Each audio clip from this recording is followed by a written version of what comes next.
Woo.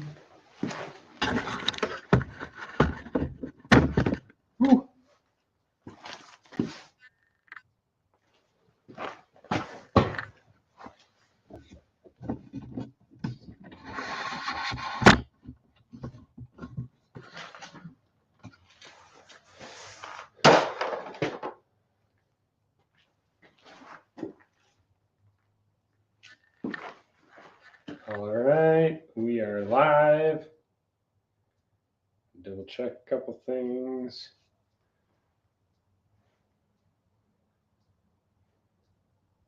But I think we're good.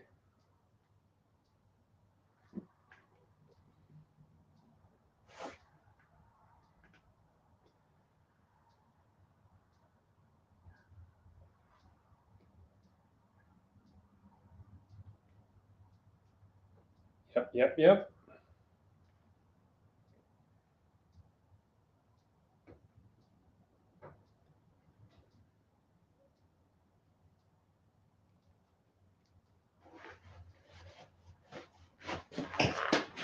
Let's see if people are going to join.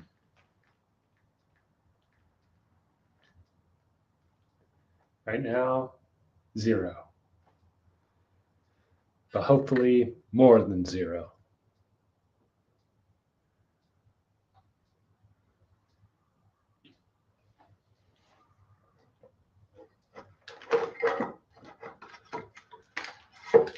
Oh, I just noticed this motor mount or something hanging out here.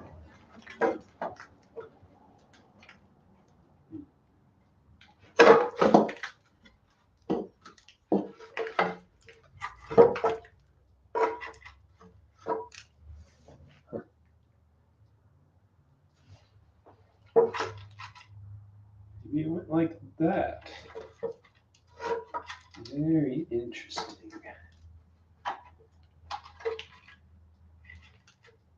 Interesting way to put something in.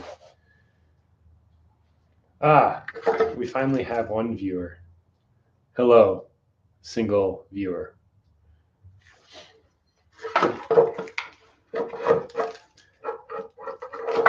Let's take the belt off to get that off. Oh, and now 2. Hello, second viewer.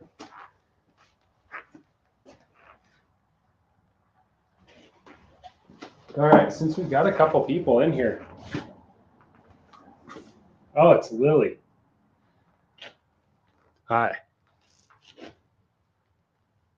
Welcome. All right, well, I'm going to get right into it. We're going to pull the head off of this engine. See what the inside of this thing looks like finally.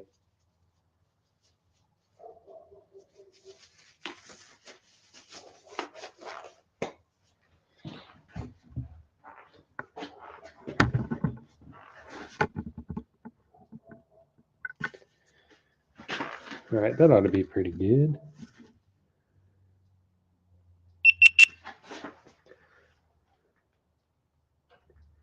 Get my other camera started as well.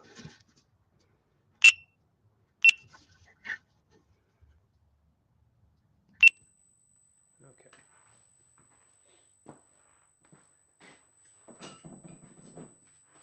I've already loosened most of the head bolts just in preparation. I'm going to go ahead and take them all the way off. Actually, we can use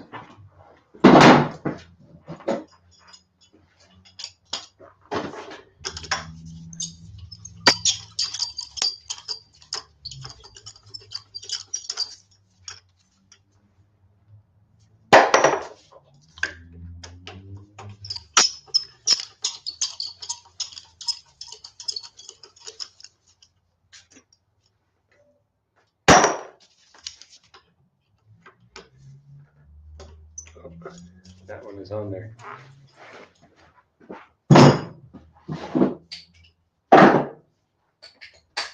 All right, out of you two that are on here right now, how's it going? How are things?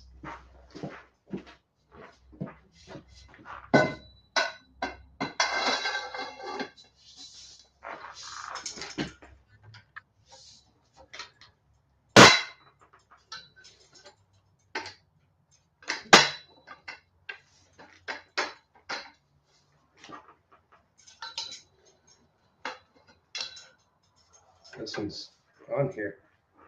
Okay, there we go. Double check some of these other ones.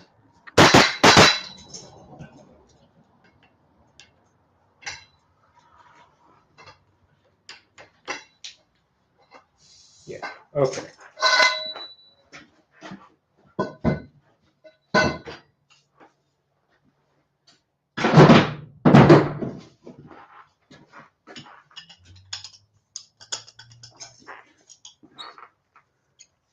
Hey Juan, how's it going? Thanks for joining. Oh, it's pretty tight still.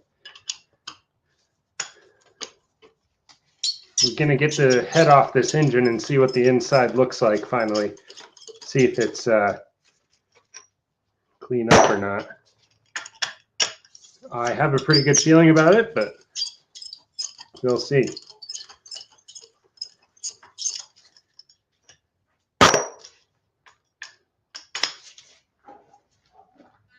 That one's still pretty tight.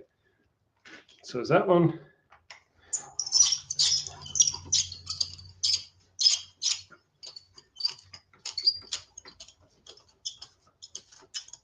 Ah, well, you're gonna see it, Juan, because I'm gonna show you.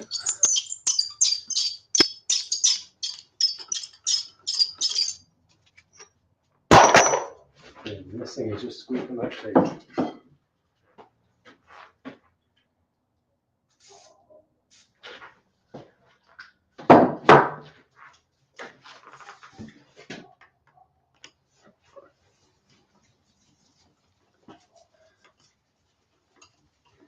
Oh, I'm doing pretty good, Juan. Having a pretty good weekend so far. All those are still pretty tight. Some of these I knocked loose and some of them I didn't.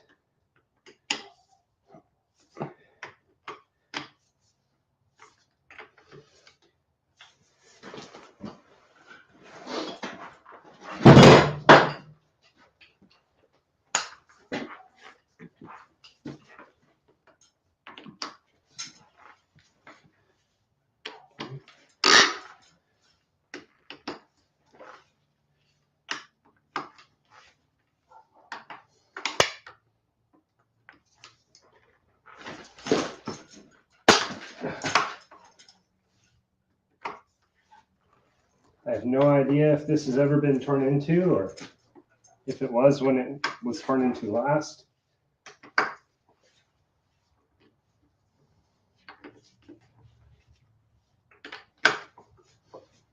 Okay. They're all somewhat loose except for maybe that one.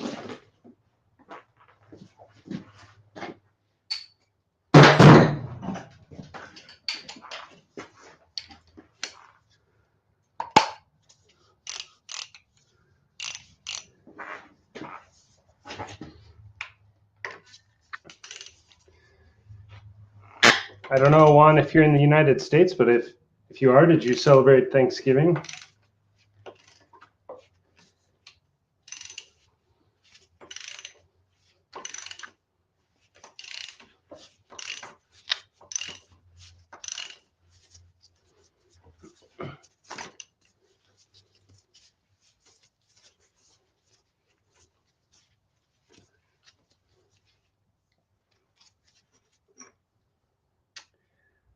Oh, that head bolt is very rusty. Gonna try and salvage it, but that's not super promising. These other ones are coming out okay, though.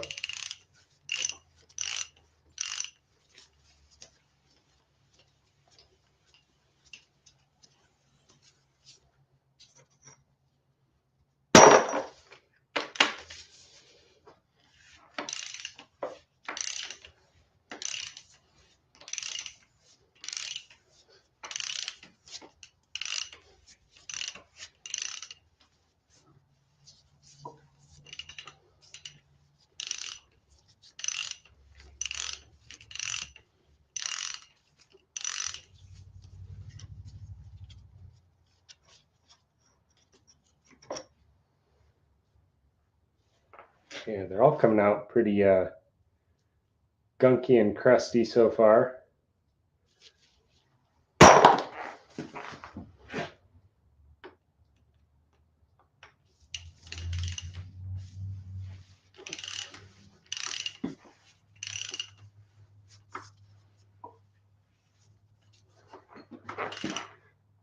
Heat and oil, yep. I've been spraying it down with penetrating oil multiple times a week over the past week since I did the last live stream. And it seems to have helped quite a lot.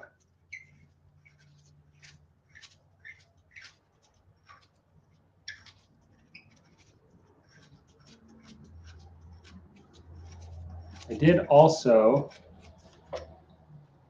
ooh, super crusty. I did also take out all the nuts off the studs for the intake and the exhaust manifold, but I could not get them off. They're stuck on there, but I have some ideas for that too that I'm hoping to try.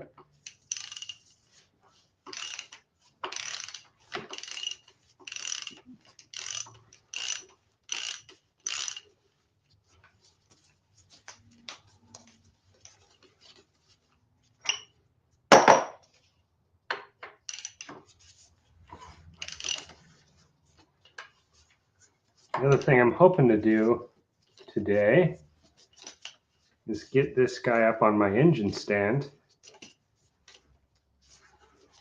without hurting myself. We'll see if that can be done.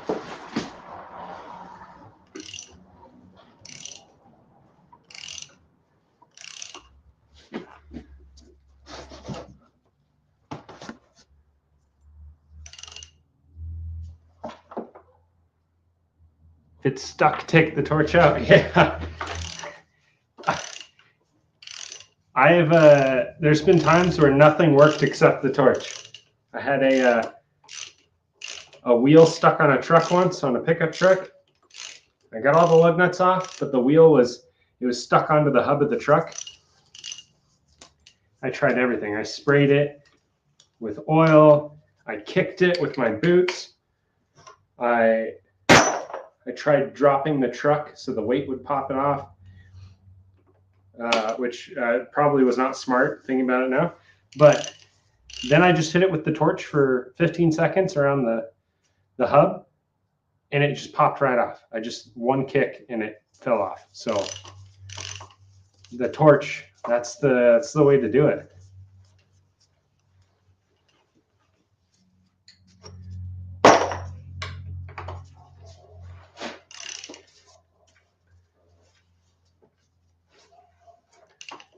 I see we've got 5 people in here now, it looks like. Who else is in here?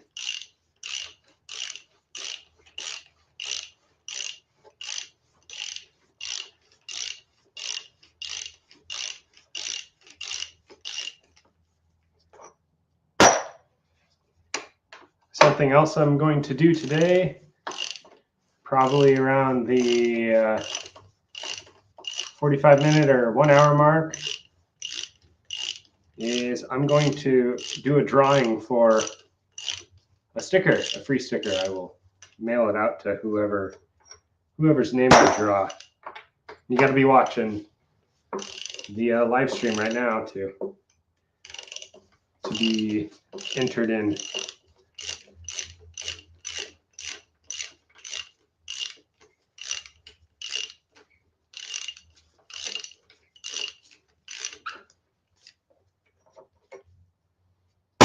Okay, that's all the head bolts except for this one. It's got that thing on top of it. Let me see about taking this off.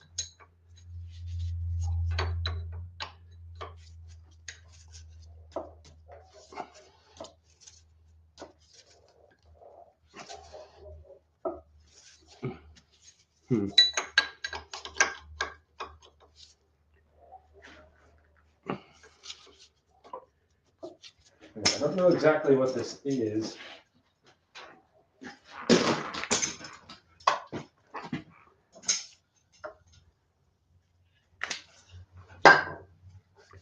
this little plastic thing on here.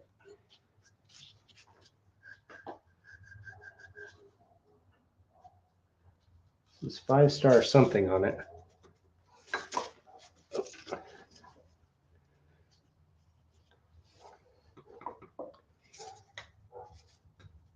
Oh, now my wrench is stuck.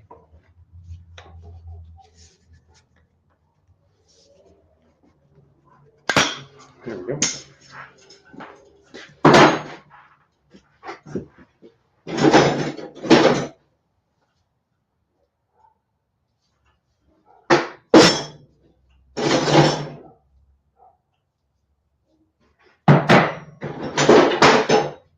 Let me see if I can find a better wrench for all this. Or maybe just some vice grips.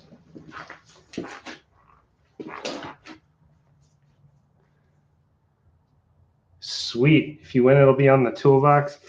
That's kind of what I was thinking is, you know, I like putting stickers on my toolbox.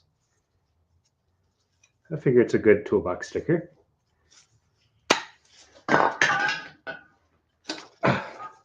Oh, I think I'm going to mess things up if I do that. Let me see. Gotta have a longer wrench in here.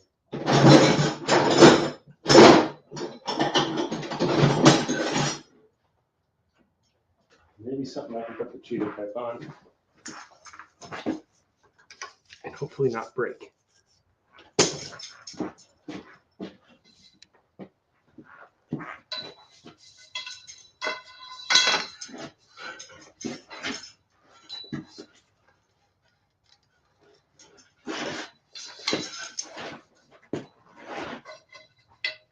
Nope.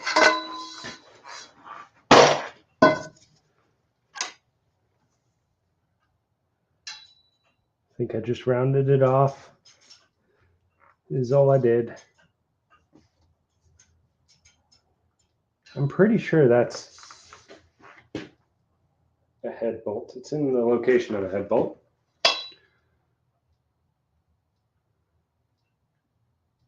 Ah, hey, life with the dill pickle. Welcome. You're never too late. I appreciate you coming.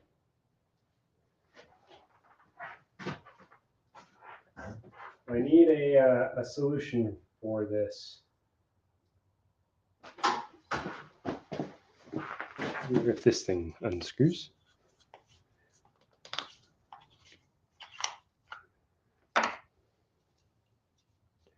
So this is kind of, let me see if I can.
Can you hear me now?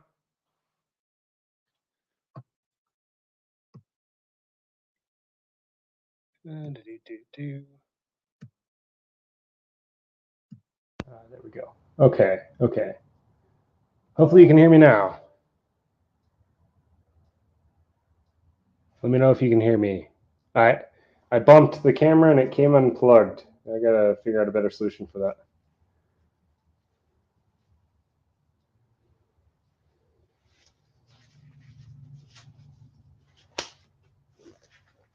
Sweet. Excellent. Okay, anyway, what I was going to show you before I was rudely interrupted by my technical difficulties is this guy right here. I don't really know what that is. And I'm having trouble getting it undone. So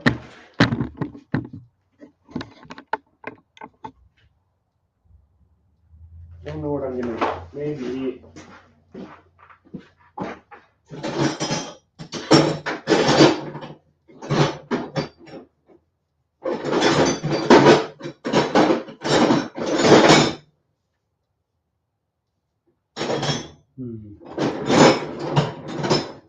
It'd be nice if I could get a box end wrench on there, but there's no way I can do that with that deal on it, the thing on top.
All right.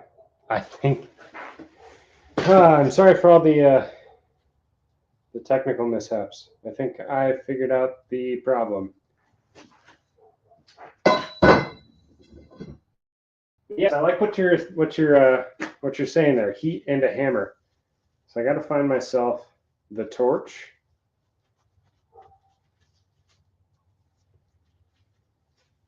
And yeah.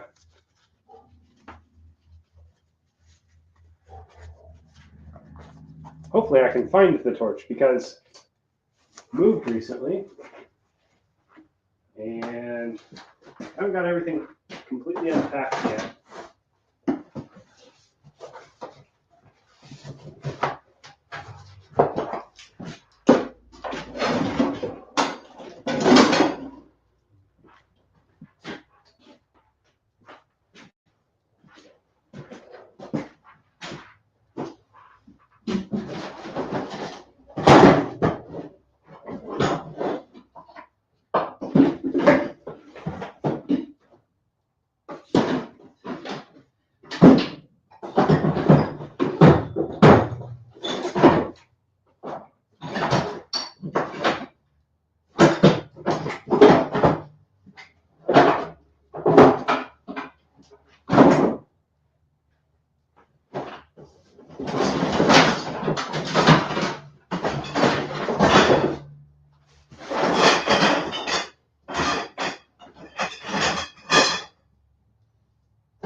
found the torch lighter and I found the fuel, but I don't know what happened to the torch.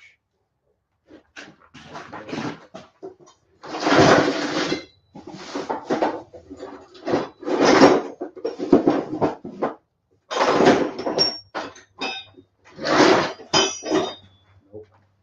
It's probably still in one of my boxes, my mini boxes. I guess we're going to have to try something else then.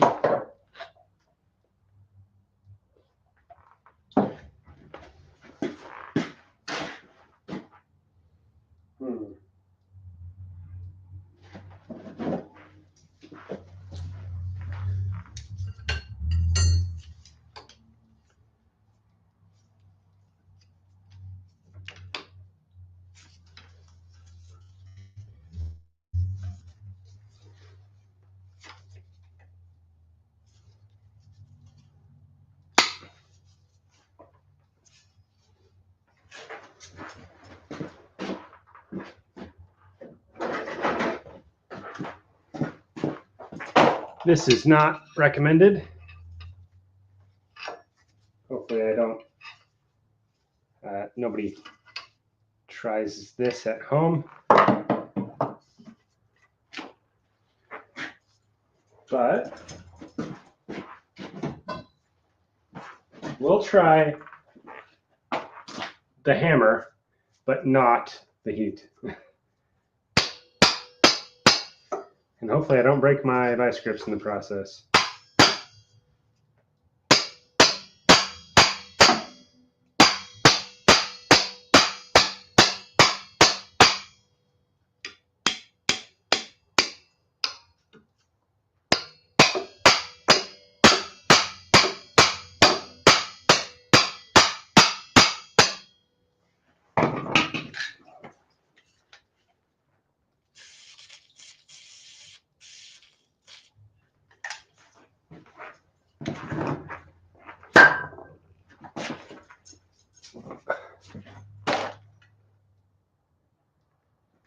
Ah, a rotary tool. I mean, I have a grinder with a cutoff wheel. I could cut the thing off.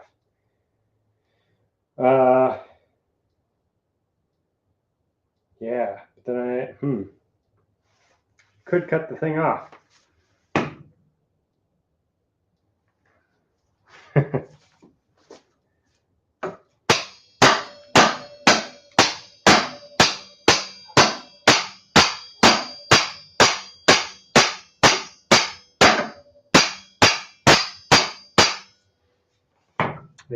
It's not budging.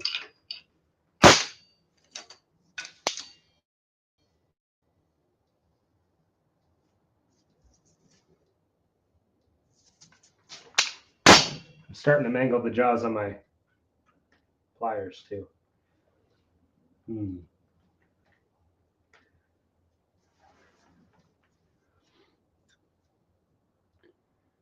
Slot in the nut with the grinder. Could definitely try that. I mean, if I could just whack this this plastic thing off. If I could get that off, I could get an actual breaker bar on there. I just don't know how important this piece is, and if I break it, am I going to be hard pressed to find another one? I honestly don't even know what this thing is. It might just be a case vent. Oh, well, I broke it. So, well, guys, time for plan 2. We're going to just break this thing off because I've already broken it. And then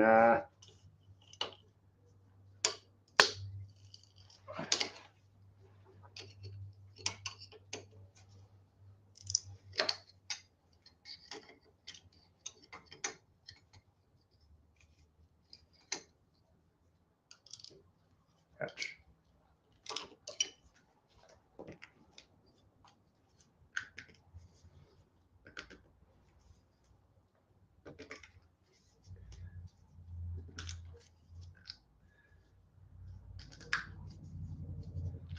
Oh, slop the nut with the grinder to get oil down in the threads. I don't think I've ever tried that, but that's not a bad idea. Okay. I don't know even what this is. It's got a wire through it.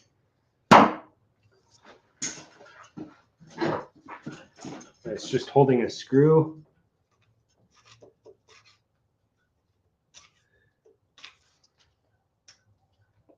I have no idea.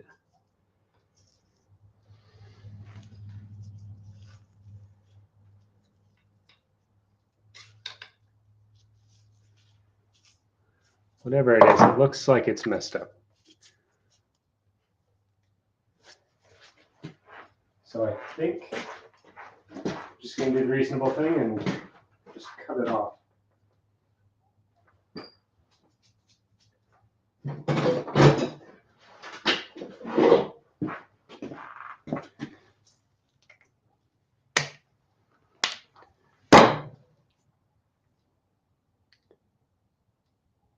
A block heater? Oh, hey, that's honest. That's not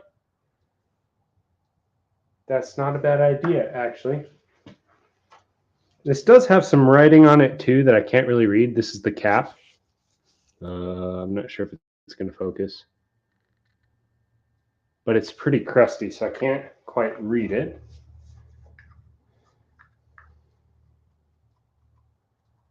But I think I might soak it in some degreaser so we can see what the letters say later on. But now I ought to be able to get a proper tool on there with some proper leverage.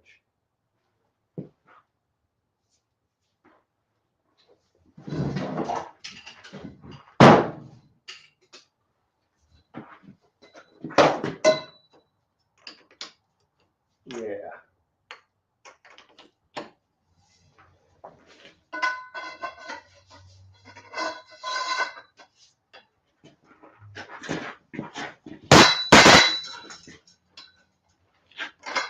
There we go. Maybe? Oh, I had it.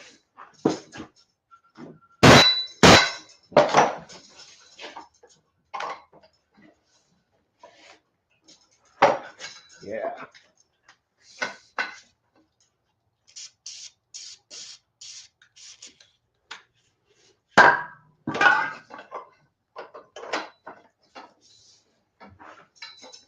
Okay.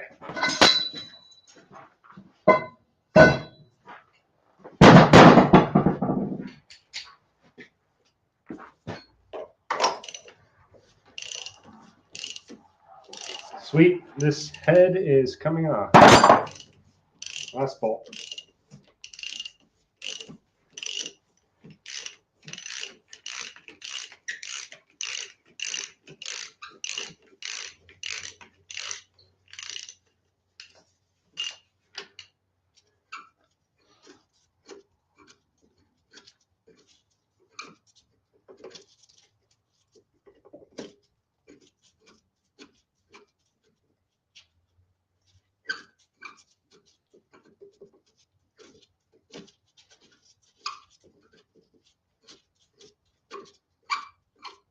Yeah, I think this is definitely an aftermarket thing.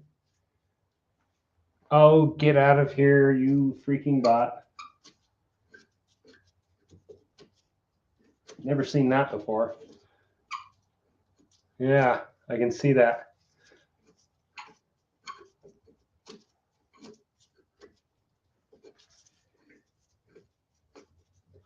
I'm kind of new to the whole YouTube live thing. Juan, do you know how to, is there a way to like block those?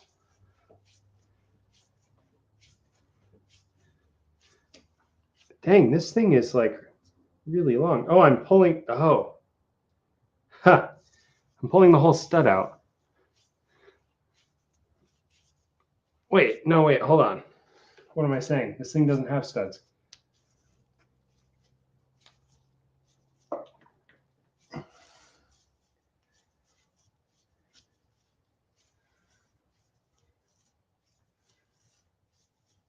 How do I make somebody a moderator?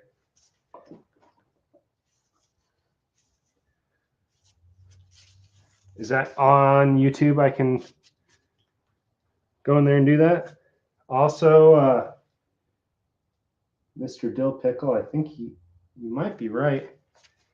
This might be a block heater. Seems to go way down in there.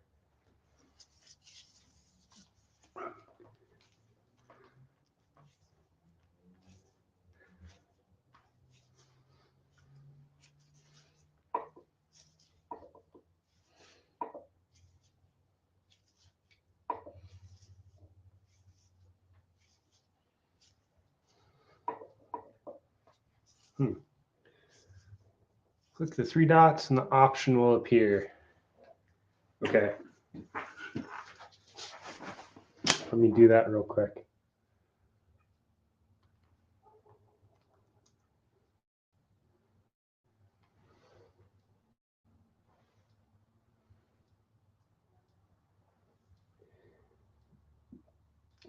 We don't need no bots up in here messing with our chat.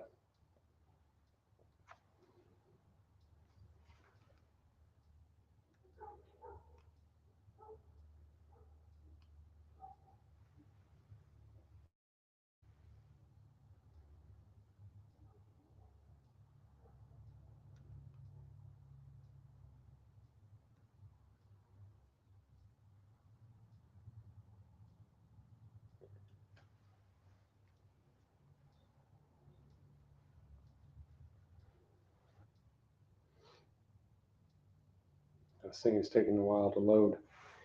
Yeah, this thing is long. I think maybe you're right. Maybe it is some sort of block heater or something. And this cap just covered where you would attach some sort of electricity.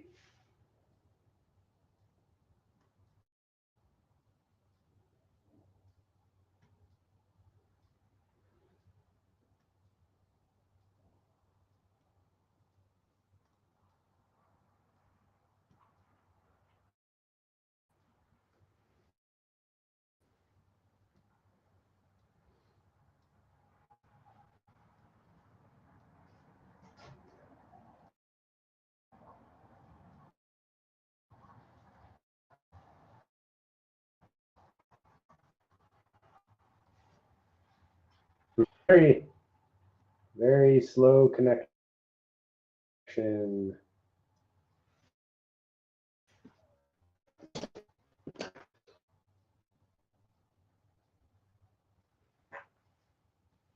Peter can only handle one at a time.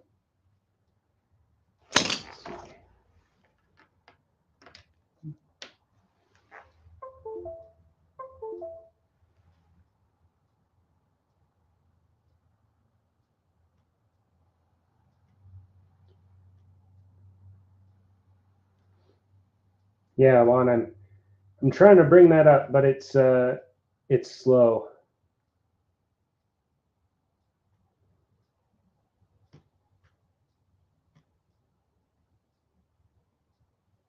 I think it's because I have a kind of limited connectivity out here in my shop. And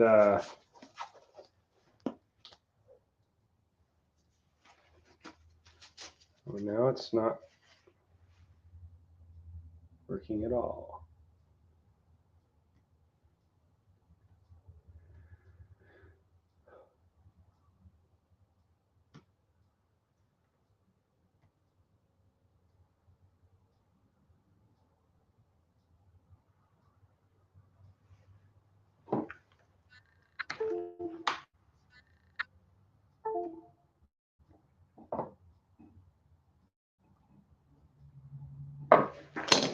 Okay, let me see if I can do it from my phone real quick, because I've got Streamlab open up on one tab, or StreamYard open up on one tab, and then I was trying to open up YouTube on the other tab, but that is not wanting to work.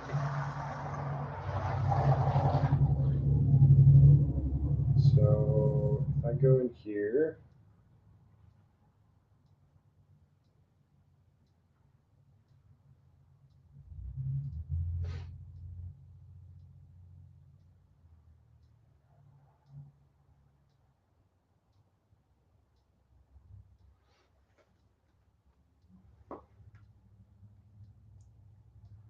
yeah. Well, okay. Well, if you guys reported it, I'm just gonna not bother with it for now, and I'll add some people as moderators next time. And yeah. So thank you, Mr. Pickle and Juan. I appreciate it.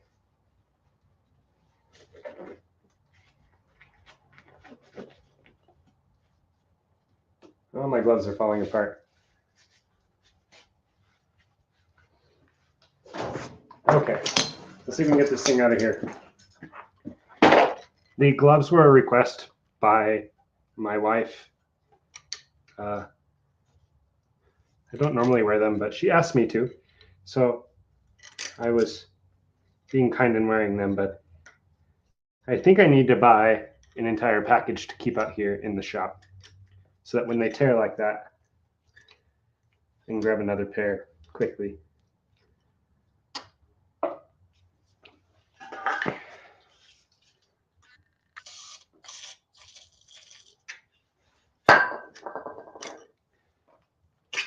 Oh, that was long.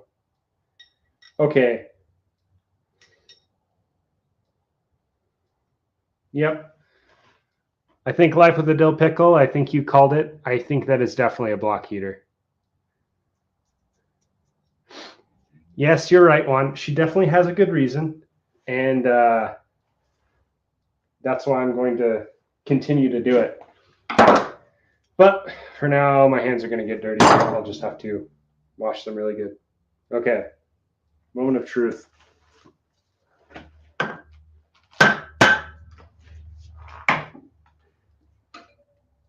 Let's see what this looks like, actually.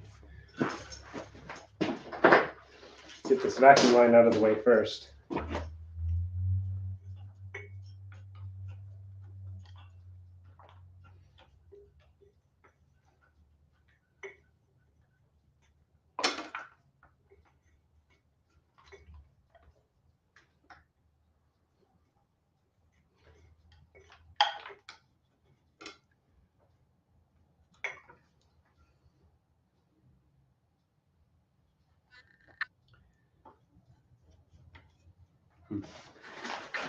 That will work.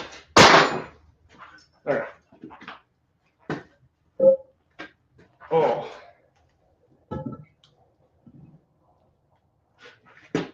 All right.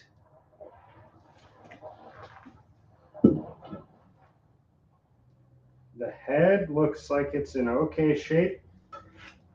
Pretty carboned up, but that's to be expected.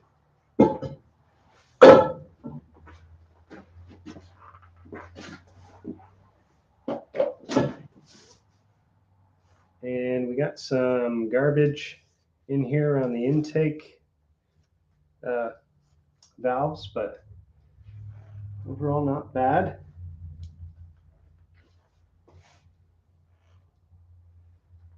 Lots of carbon on the tops of the pistons and stuff.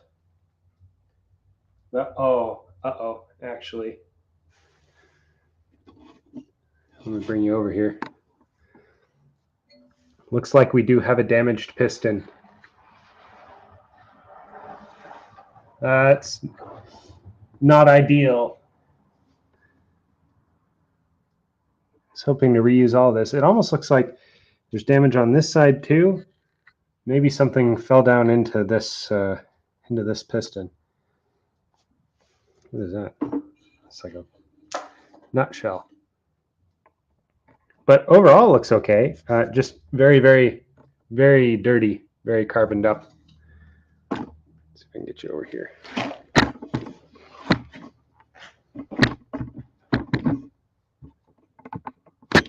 Oops.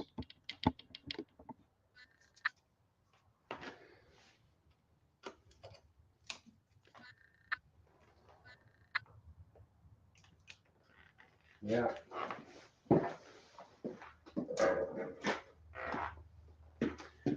But nothing looks super awful yet, except for that piston. That's a little disappointing. Might be able to still make it work somehow.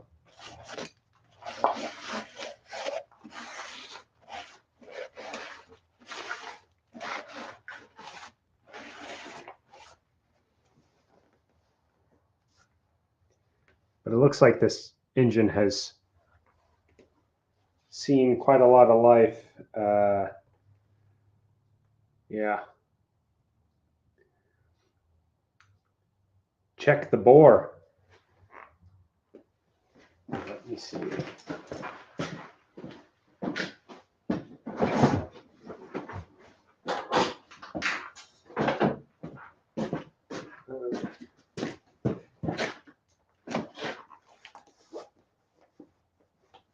Let's see what we can see.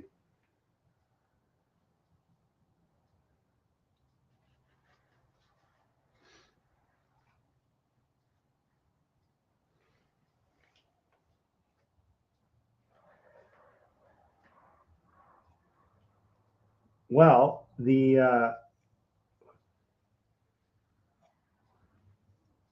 cylinders, they definitely need to be deglazed. And there is quite the ridge on each one of these cylinders. But they look pretty good.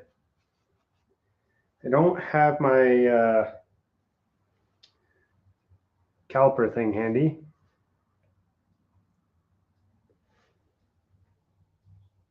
I'm going to have to find that. But just eyeballing it, it looks okay. But, you know, eyeballs play tricks on you.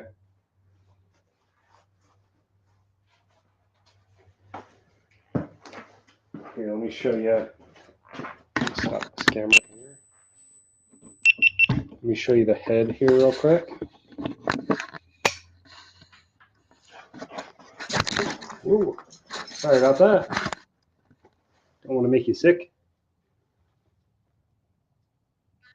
But yeah, the head looks like it's in okay condition. Just super carboned up, just like in here. There's a bunch of stuff stuck on those valves and pistons.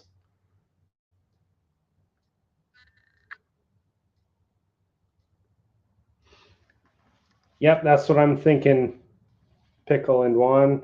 I think a good cleanup, a honing, I think it's going to work out pretty good. Now, yeah, I just hope that that piston with the chip in it isn't going to give me problems, because I don't think I have any extra pistons for this engine laying around unless something is hiding from me. And my goal is to not buy any parts for this engine, but maybe I have to break that. Maybe I have to buy a piston. I don't know. Or maybe I'll just risk it, because this engine was free. So yeah, I mean, why not? So it looks like we've got 10 minutes, and then I'm going to go ahead and you got to be here watching in 10 minutes. I'm giving away one of my stickers. All you got to do is be watching and be subscribed and comment that you want in the drawing. And then I'm just going to write people's names on slips of paper and throw them in a hat. And I ran a poll earlier, and it was 50-50 whether people wanted me to give away one sticker or wanted me to give away multiple stickers. So we'll see. I don't know. We'll see, depending on how many people want one.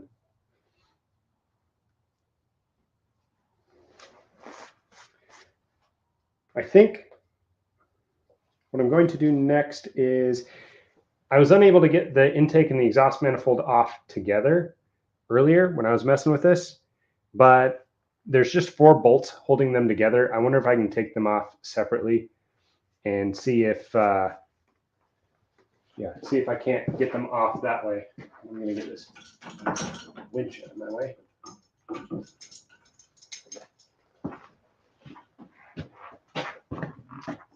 Oh, thank you. I like the design as well.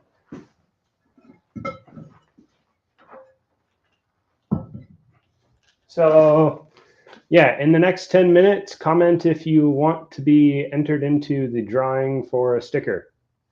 Just put in the comments that you want a sticker. We'll go from there.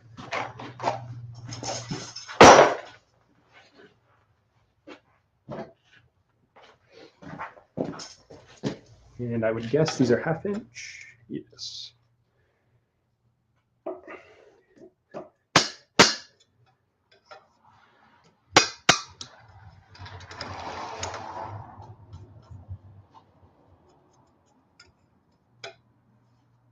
Yeah.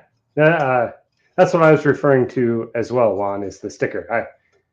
I like the design. I know it's my sticker, but I think it turned out really well, if I do say so myself.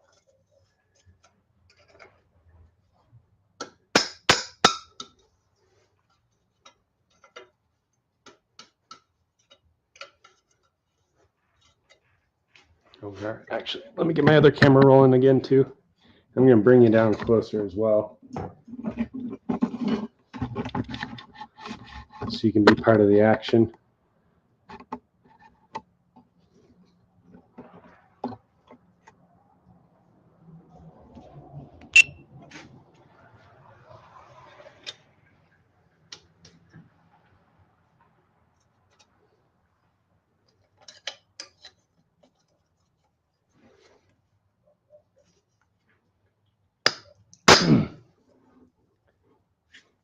Seems creepy. Yeah, that was kind of the that was part of it too. You know, it's part of my name, the Junkyard Necromancer. Necromancer is like a wizard that deals with reanimating the dead. So I figured a creepy undead zombie kind of fits the whole theme.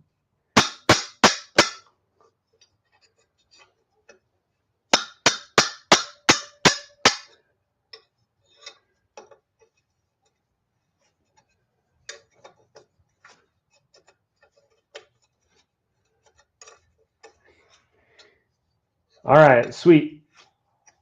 Life with Dill Pickle. Thank you for being all subscribed and having the notifications on and stuff. That's awesome. And Juan, if you don't want to be entered, I won't take any offense to it, man. I'm hoping to come up with some more designs in the future. I can't promise that they'll be any less creepy, though. Just saying.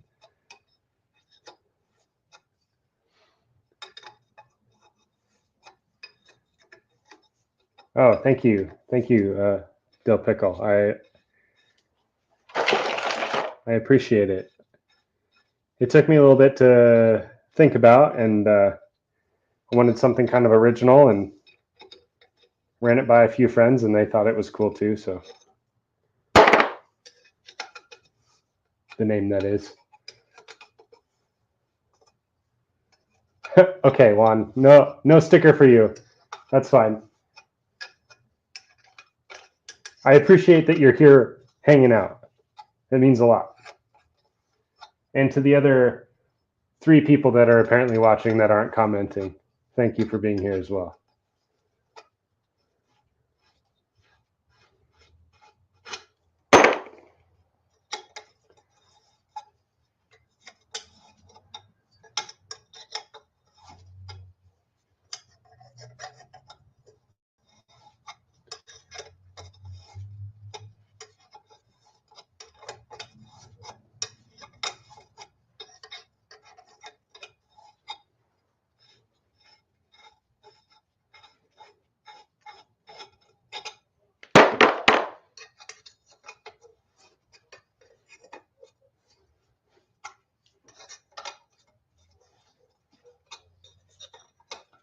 All right, this is the last bolt. Hopefully, this will allow me to just take the the intake manifold off, and maybe that will give me enough wiggle room to get the exhaust manifold off.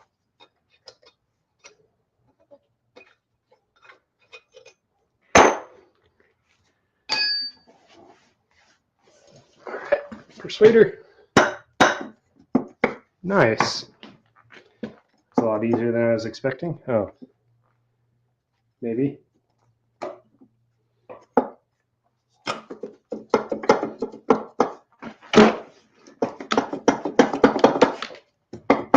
Maybe not.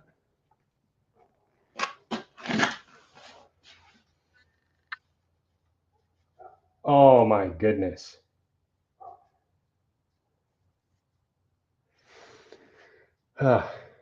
You guys, I'm an absolute moron. I was fighting this thing so much the other day. I just felt back there. There's one more bolt I missed right behind here. So that's great. So I probably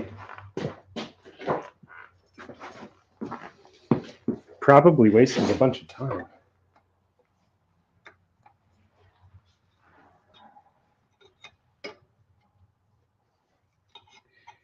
I am honestly also very surprised they're coming out this easy. Like I said, I have been soaking them.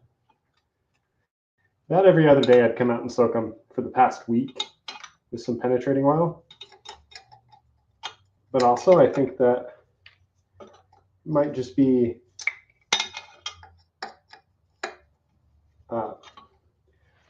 just not that bad a condition, because it's not really. It's in surprisingly decent condition for being from 1948. So.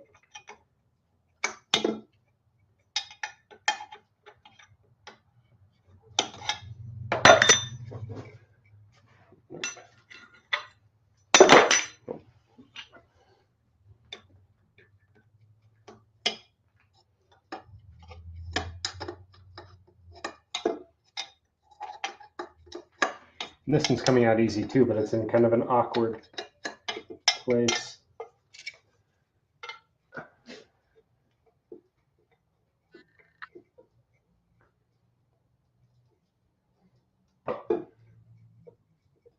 Yep, you definitely live and learn. It is definitely true.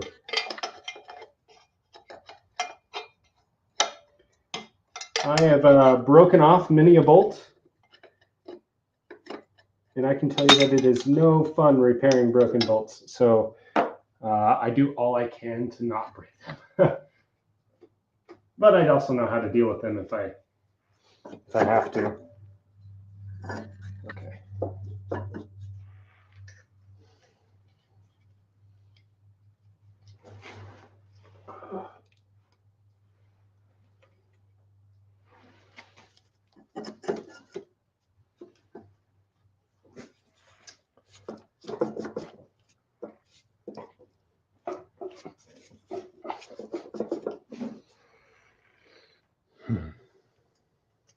Maybe I'm missing more now.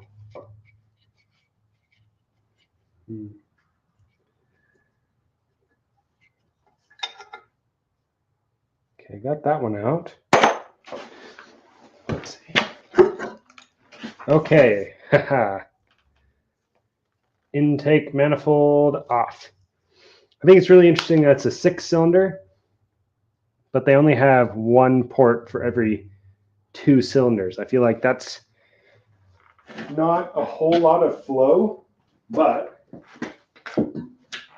I think these guys probably didn't even make 100 horsepower from the factory. So, okay, I think that's all the bolts.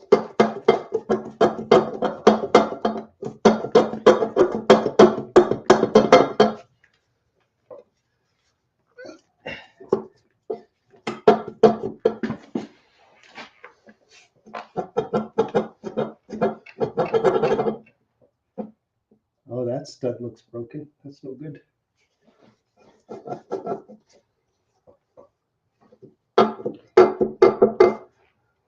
stuck on this stud right here.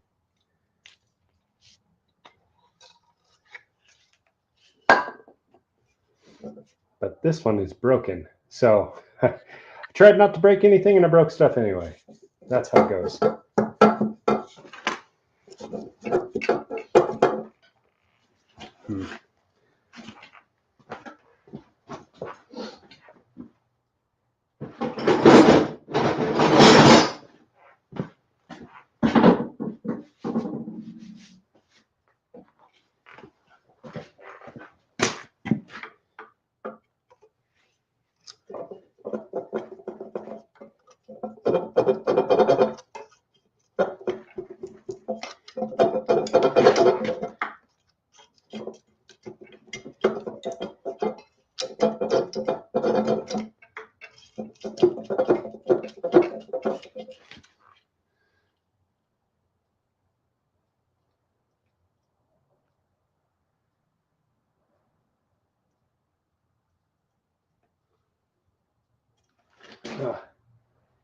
Yeah, you should definitely get that Flathead V8 out of the woods and tear it apart.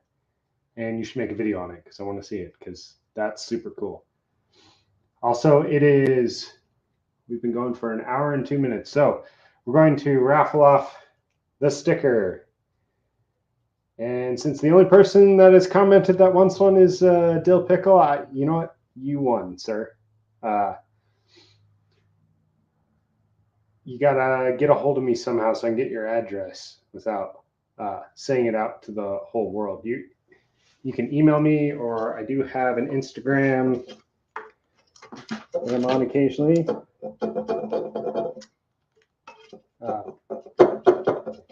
Whichever is your preferred method, and I'll mail it out to you.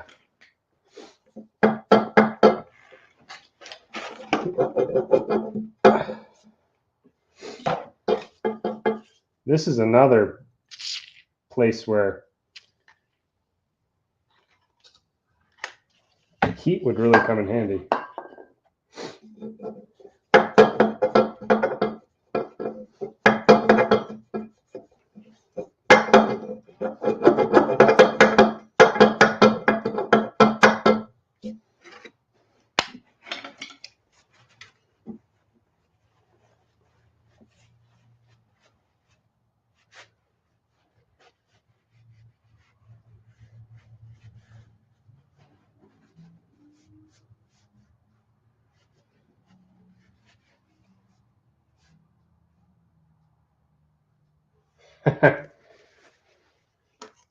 Thanks for commenting, Juan.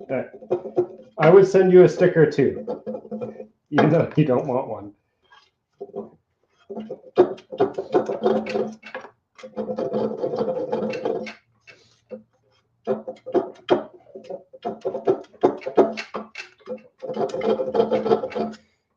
It is working loose, slowly but surely. I think I'm going to let it sit for a little bit and focus on something else so I can make more progress on, though. I'm going to, since I need to get this up on my stand, I think I'm going to take the transmission off next. And this could get exciting. Yeah. This will be easier to work on once it's on my stand, so.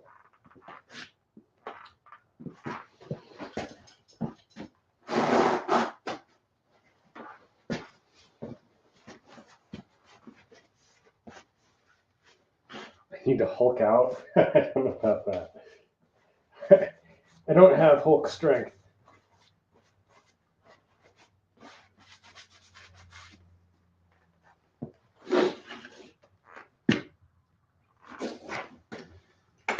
Oops.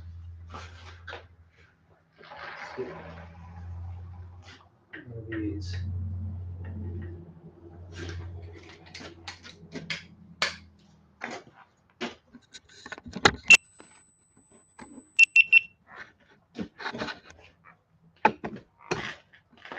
Is my cord long enough to do this?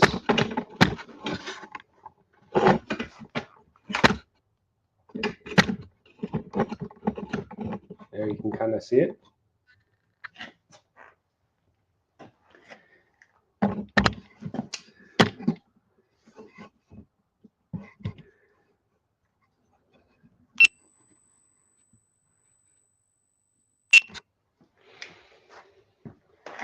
Okay, let's see about getting this transmission loose.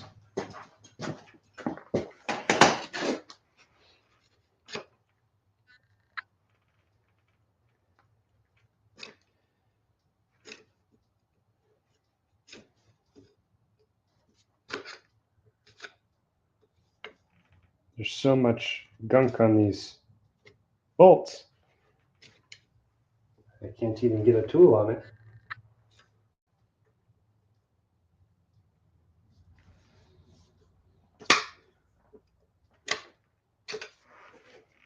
Okay, that's fine. Oh, except they're smaller than that.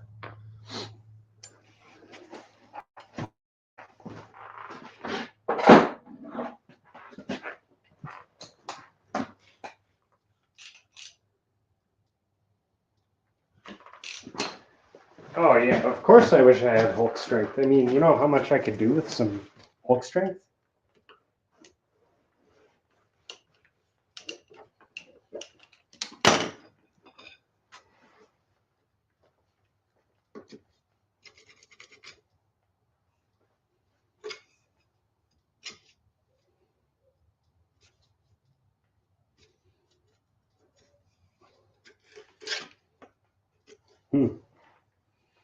And I'm curious to see what this transmission looks like on the inside too.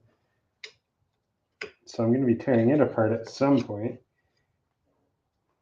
But it's a 3-speed column shift transmission.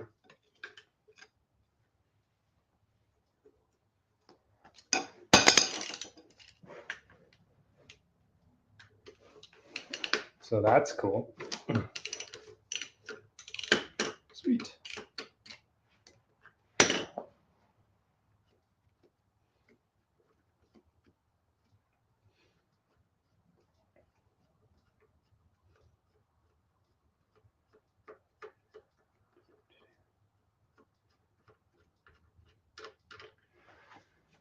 First transmission bolt out.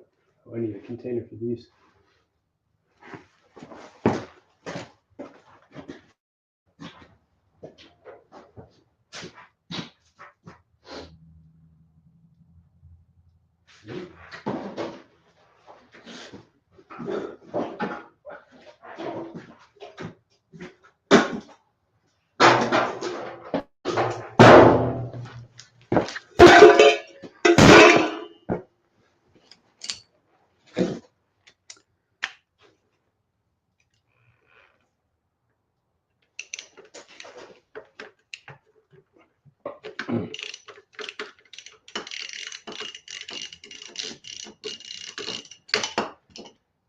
These ones are a little bit hard to get the tool onto, but man, they're coming out easy. Transmission bolt number 2.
There we go.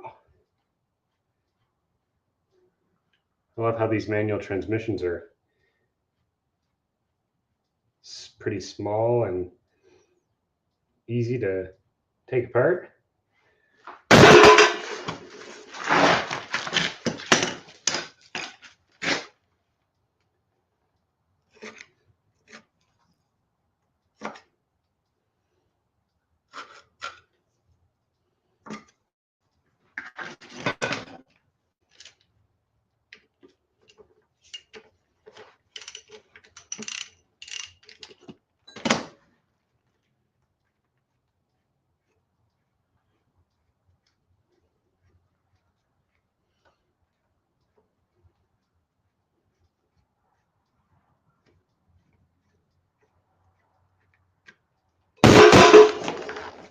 Okay.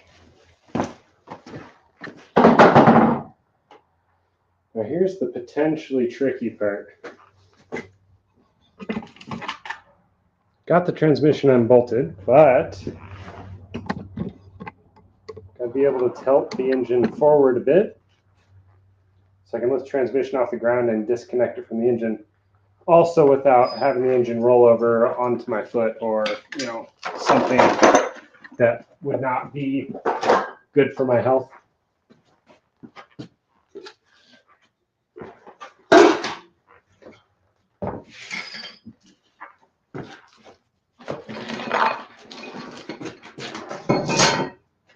So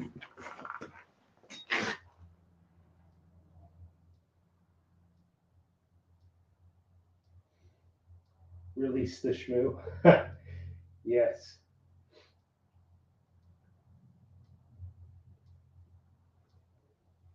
Oh no, maybe one's gone. Maybe he's just lurking. Okay, so I think you can get a floor jack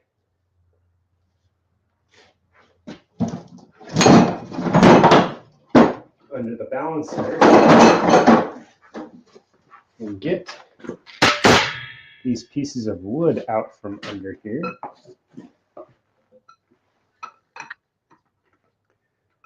Very gently, of course. Maybe. I have enough room.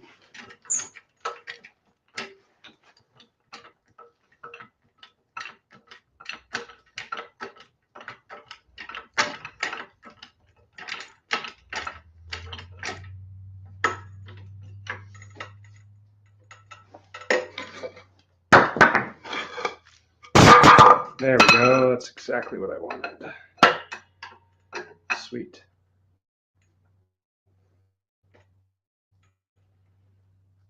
We'll let this guy down.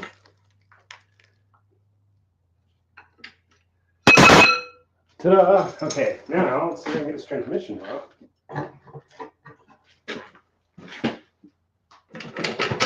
Oh, like butter. Oh my goodness.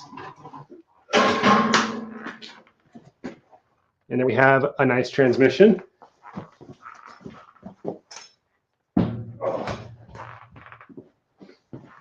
Oh yeah.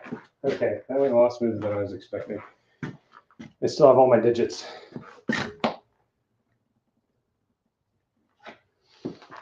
Okay. Now I have to get the engine from here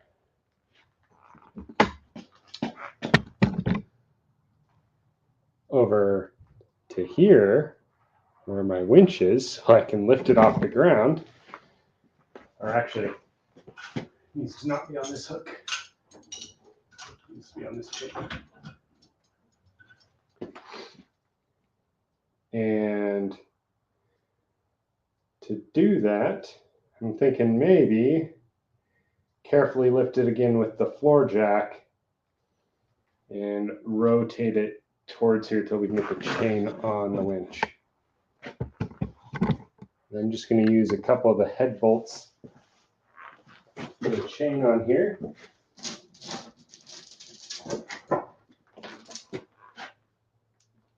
And then once we get it up on the winch, I think we can take the bell housing off maybe, and then get this thing on the stand.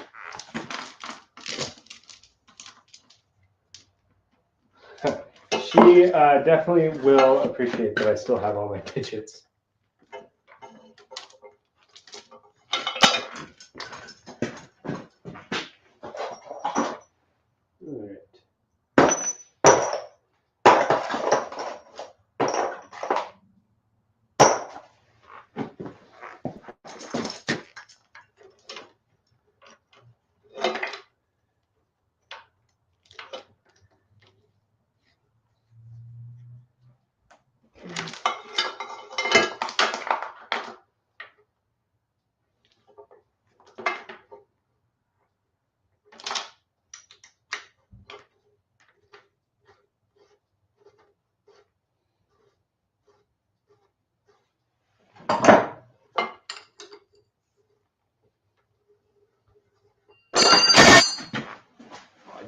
screw you.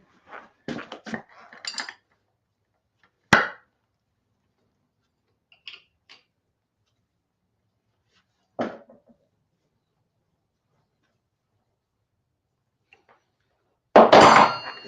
That ought to be good enough.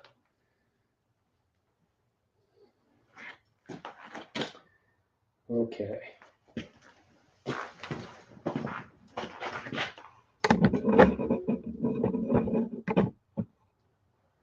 You see, I don't have too far to go,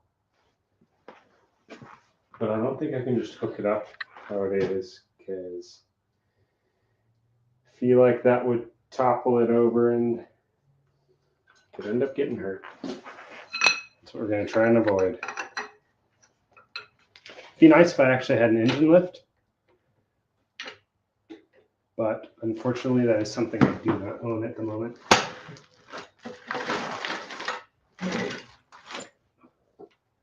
Oh yeah.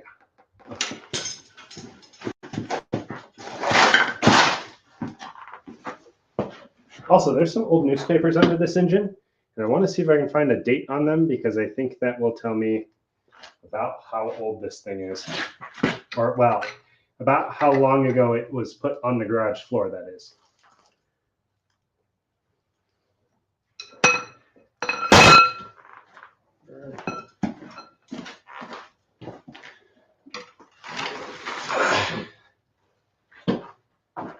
Hulk strength.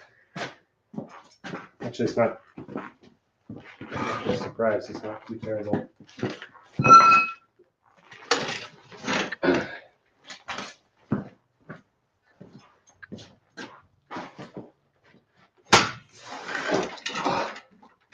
Remember, always lift with your back in a sharp twisting motion.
Yeah, I wonder how heavy this thing is too. I would assume, actually, I probably shouldn't assume, because I'll just be wrong. I'm going to guess, I'm going to say probably 300 pounds.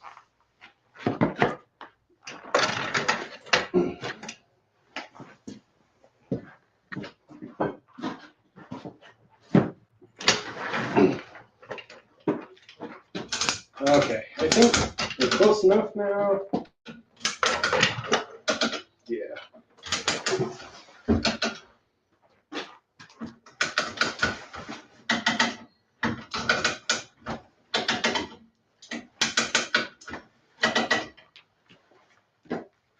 Okay. We're off the ground.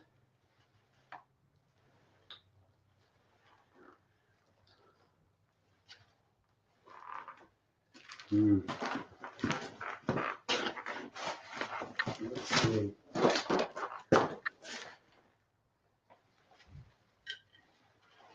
think if I can get what I should have done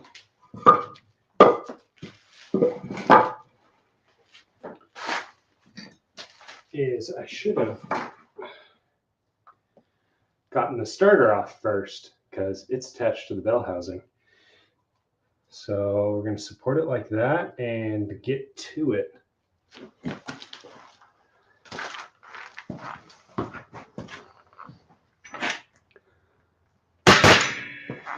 Excuse the beeping you hear. I've got a a GoPro mounted right under the camera I've got here, so.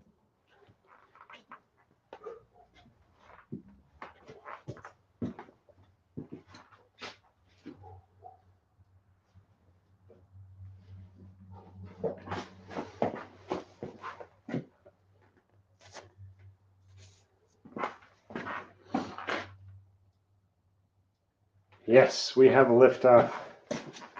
It's an exciting day. Oh, and now we can look at these newspapers. When I was renovating the house, I found some from 1957 under a piece of vinyl flooring, so I don't think these are that old. Oh, man.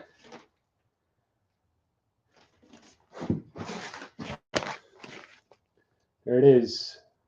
This is the Missoula paper, Missoula, Montana, from 1987. So, man, that's cool. So this engine has been sitting on the floor of this garage probably since 1987 or thereabout, give or take a few years. You know, you had some old newspapers laying around, put under things that are a couple years old. 1987. Wow. Okay. Super cool. And that's the other weird thing too, though, is it's Missoula newspaper. Missoula is a city that's 3.5 or 4 hours away from here. So don't know what's the deal with that, but.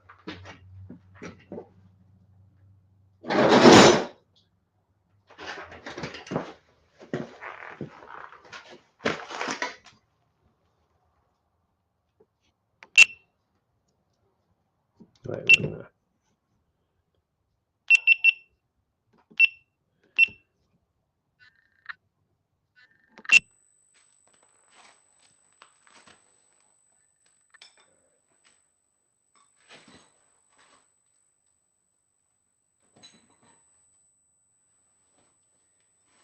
gotta take this shift linkage off first.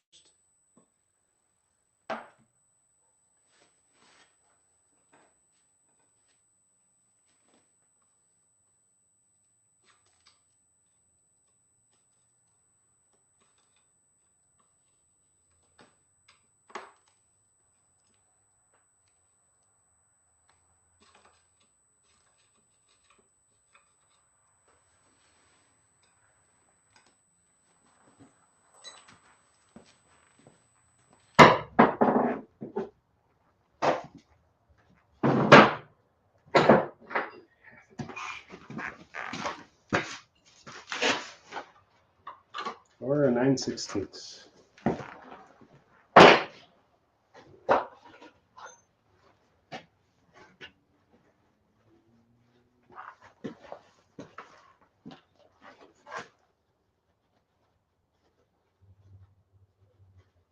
All right.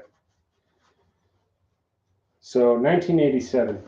So the car that this came out of is probably long gone. I kind of wonder though if it's still in town somewhere and somebody else owns it. If they bought the car and then but didn't get this engine. We had another engine in it, or who knows.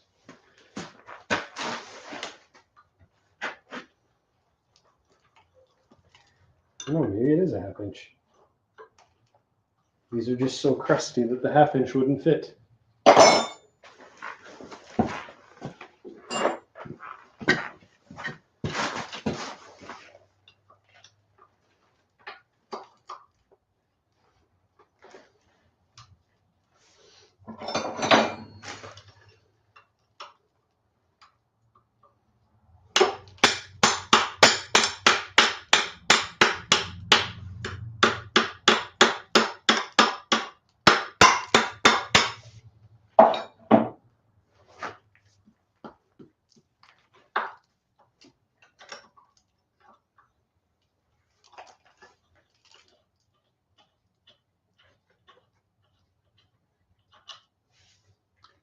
So I wonder how much of the rust and such on the outside of this engine is from just sitting here in this garage for that long. That's what, 20, let's see, 1987. Well, no, actually, hold on, 35 years? Just about 35 years.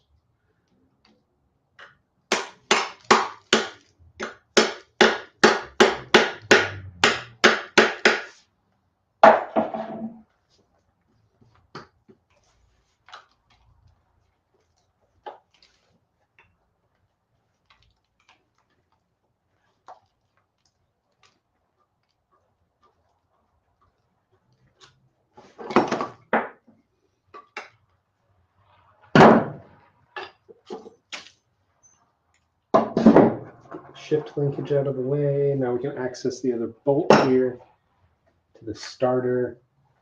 No wires on the starter right now, so we're good. The starter will be interesting to tear into as well. I think it's probably a a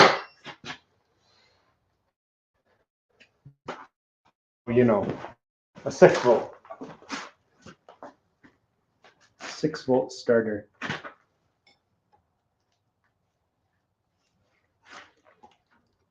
Oh, that bolt isn't even tight. It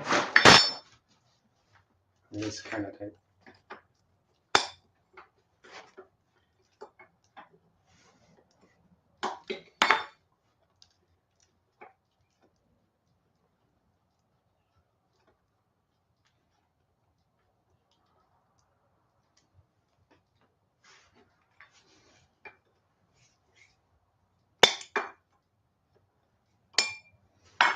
I gotta see if I can get a book for this engine, like a service manual. I might be able to find one on eBay or something, maybe. That would be handy. Okay.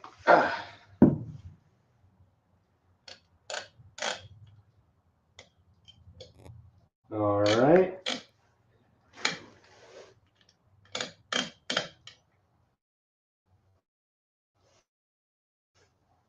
First glance, starter looks like it's in okay condition, but be tearing into that to see for sure.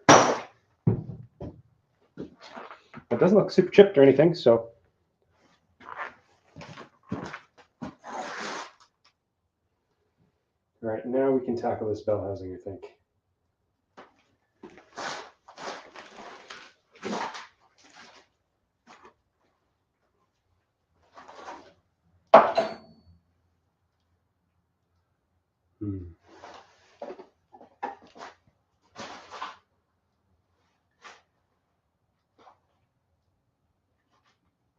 It's like a lower cover and an upper bell housing.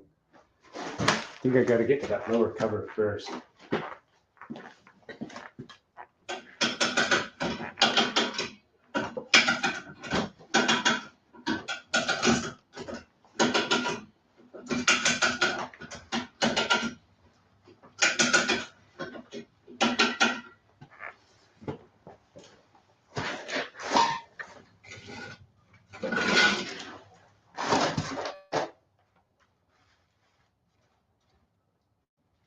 Yeah. Let's get some of this grime off and see.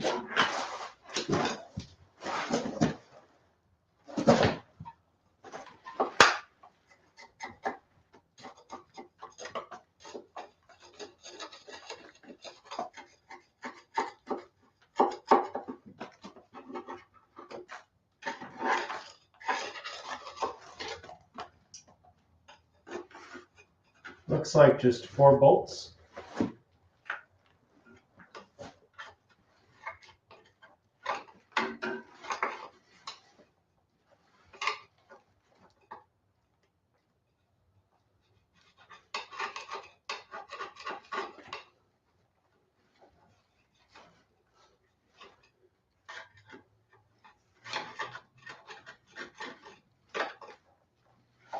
Actually, maybe not even. Maybe just 2.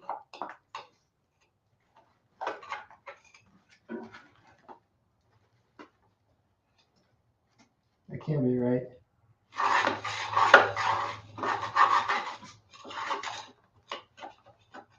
Oh no, there are indeed 4.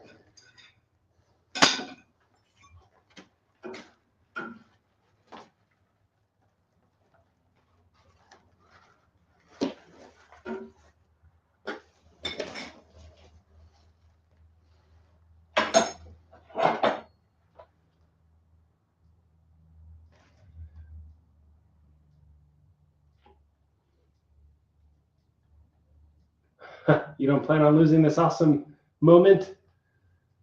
You got an ice cream.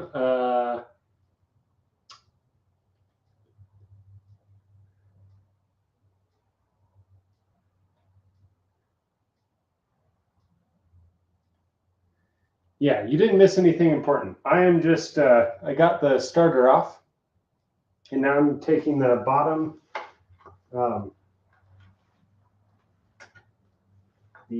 the bottom cover under the bell housing off, and then you can take the top part of the bell housing off. That will allow me to attach my engine stand, and we'll get it up on the stand. And that will be a glorious day.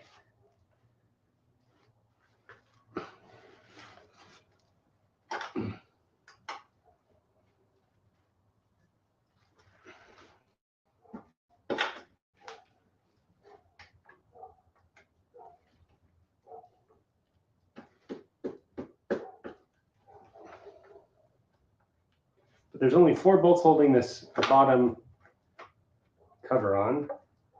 And it looks like there's a few more holding the top cover on.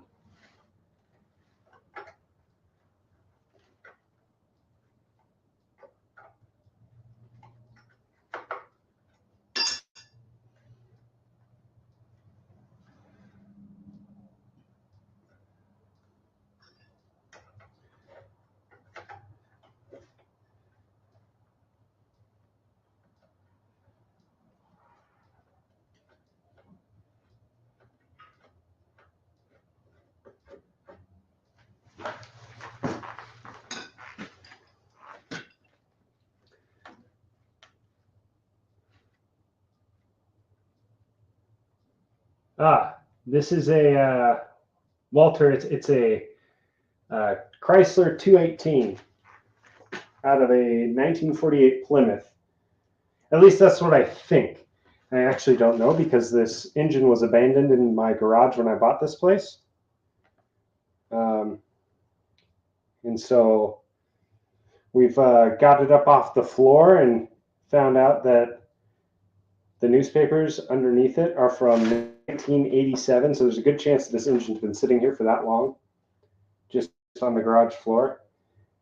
I'm getting it ready now to put on my engine stand so we can tear into it further, but we got the head off and things are looking pretty good except for just one piston has some damage. Yeah, 1948. Thanks for stopping in as well, Walter. I appreciate it.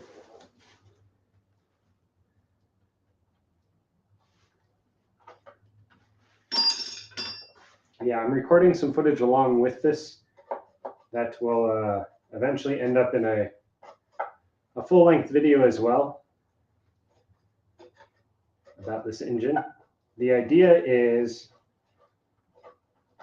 since the engine was free, the engine and transmission, just laying on my garage floor, I'm going to try and rebuild this thing for basically free. And then I don't know, but the plan is to rebuild it for basically nothing, get it running, and then I don't know, maybe put it in something. Maybe I can find a junked vehicle with a toast motor or something for free around here, or for next to nothing and have some wacky, like, I don't know, 1996 Pontiac Grand Prix with a Chrysler Flathead engine. I don't know. That might be kind of fun. Be quite the project, but the point of this project too is to show that you don't have to have a ton of money to build an engine. You know, you see a lot of those guys on like Motor Trend and Power Nation, and even some of the guys that started out real small, like Vice Grip Garage and stuff. They're throwing on high performance parts onto these engines that make a lot of power, which is cool. But, you know, not a lot of people they want to tear into things and build things, but they don't necessarily have thousands of dollars to drop on things. I just kind of want to show that you don't need thousands of dollars to do this kind of stuff and to have a little fun. This definitely is not going to be a super powerful engine at all, but it'll still be fun.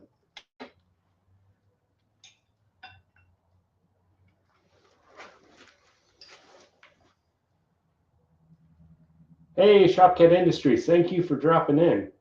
How are things?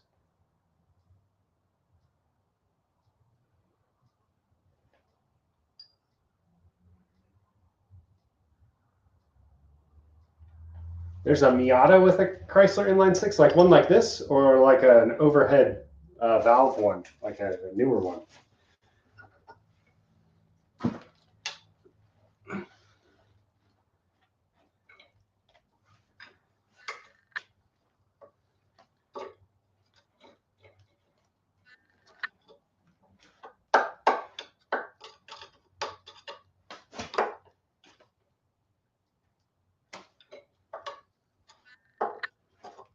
Oh man, there's a lot of gunk on this one.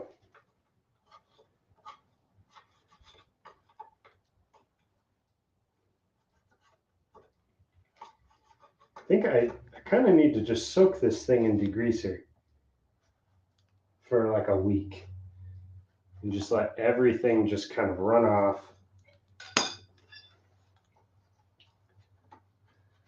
Okay, there we go.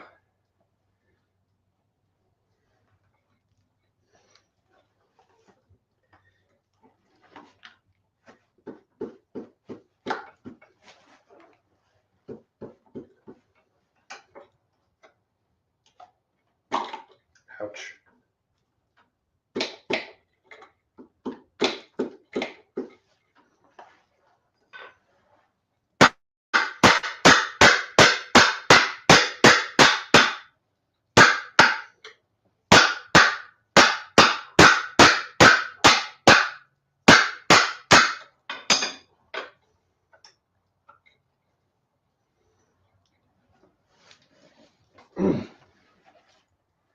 That one's really on there.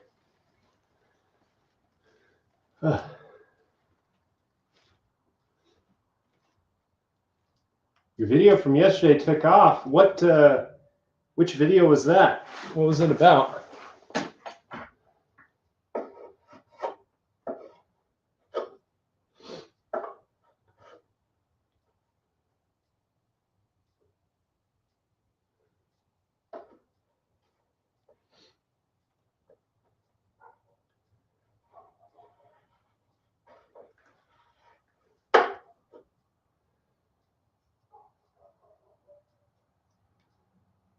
Yeah, hey Juan, I've got an Instagram or an email. I mean, the email is just thejunkyardnecromancer@gmail.com, so that's easy. Or you can find me on Instagram as well. Feel free to send me that. That'd be cool. And Walter, I'm sorry that you grew up feeling defeated like that. That's no fun. But it is kind of funny how those guys. It's like a it's like a shift, but it's interesting that you've got like the guys from Power Nation trying to do stuff with like Derek from Vice Grip Garage and stuff, or whoever. But then like Derek, he's got quite a following now, and so he can spend a whole lot more money on things and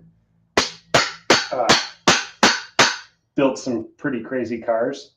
And now he's got his own like Motor Trend show, which is, I mean, like, good for him and stuff. But again, like, you don't have to have a ton of money to do like build engines and have fun. It takes more time if you don't have money, because you can't just replace every part under the sun, but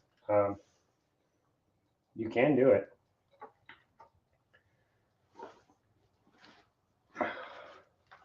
That one is just not coming undone.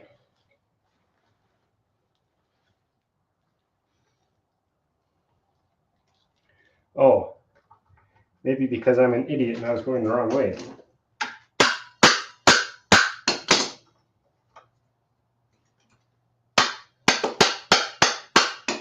Okay, well, bonehead moment 2 of the night.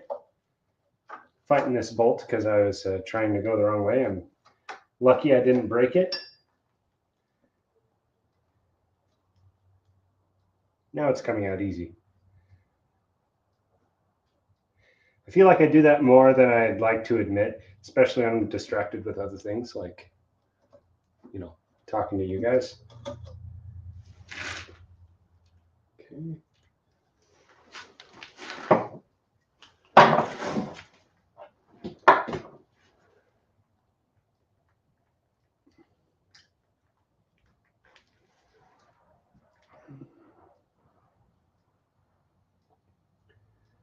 Blowing a bit of snow and getting ready for winter. Yeah, see, okay. It's interesting. So it's interesting what videos will blow up and which ones won't. So I like a little while ago, I did a video where I got an old dirt bike running, and I thought, like, I spent time on it. I shot extra B-roll.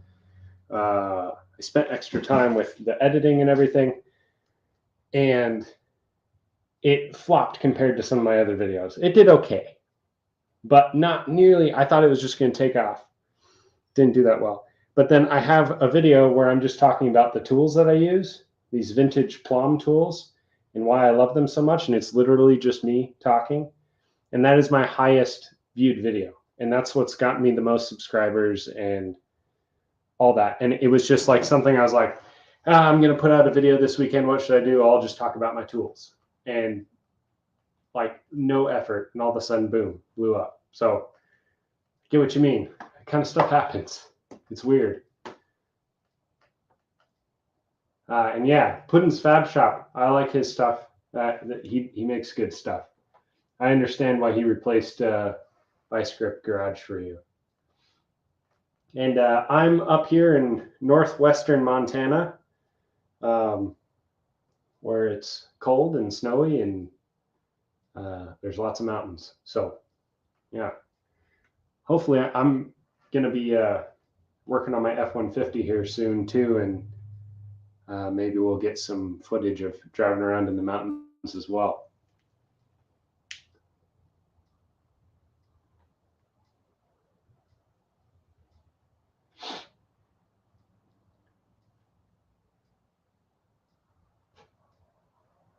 Cold War Motors. That sounds really familiar.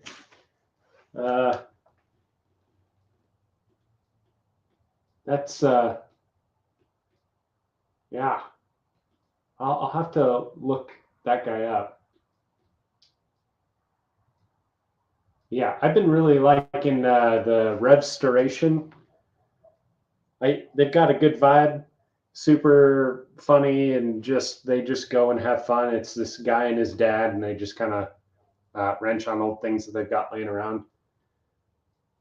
And you're up in Newfoundland. That's like north, right? That's like Is that above BC, or where exactly is that? Because it's got to be pretty cold up there. Oh, and Shopcat, you're in Alberta. Okay.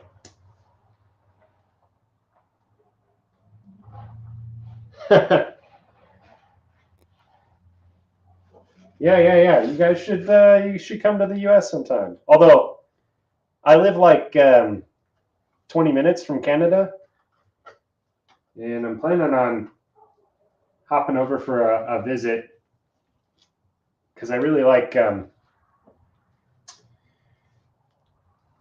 and backpacking and stuff. And you guys have some really beautiful country up there. But I'm hoping to get up into Canada during the summer.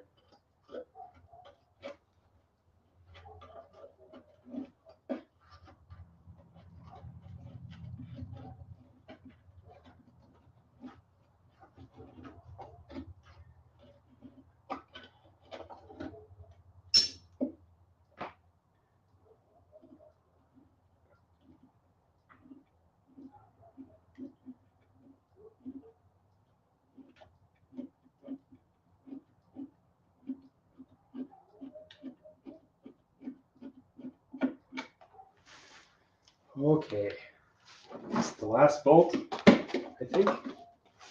Maybe. Oh, maybe not. What am I missing?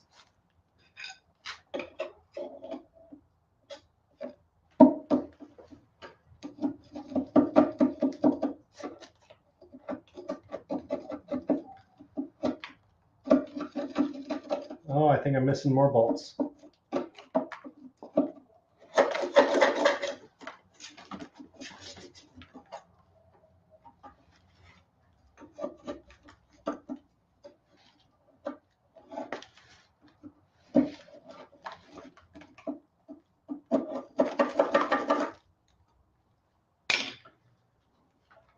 Maybe.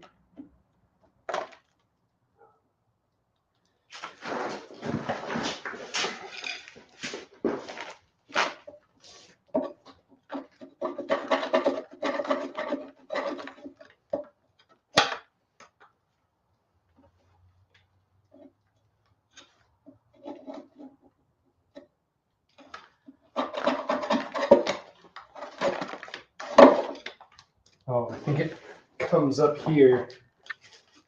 Oh, it's so hard to tell with all this grime.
Yeah, Juan is right, Pickle.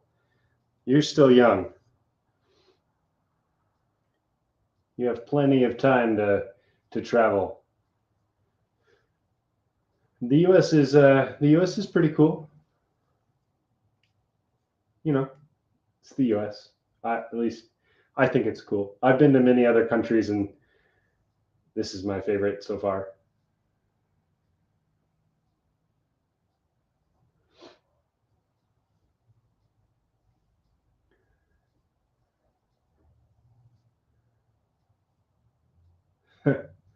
Welcome the rat's nest. I bet it's gonna be there.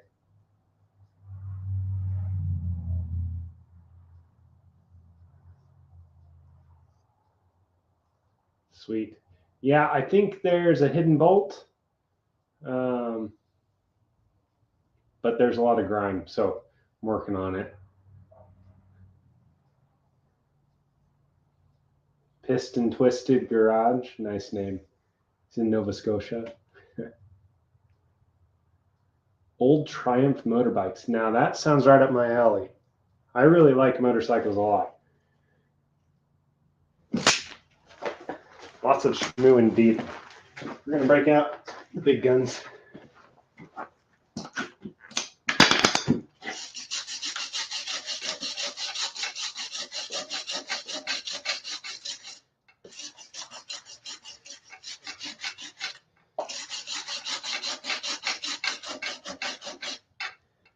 Yeah, it's under the edge of this bolt right here. So there's probably one on the other side too, if I were to guess.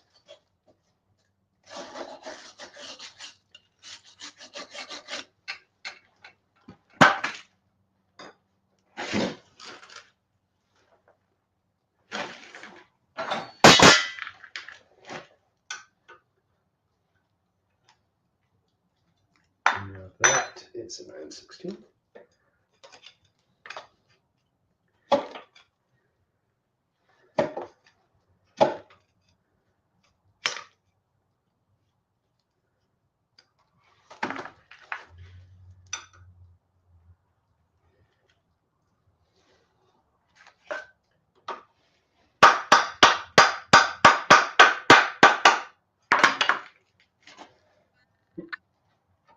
Oh, come on. Oh, maybe it's a 1/2. Just so much grime on it.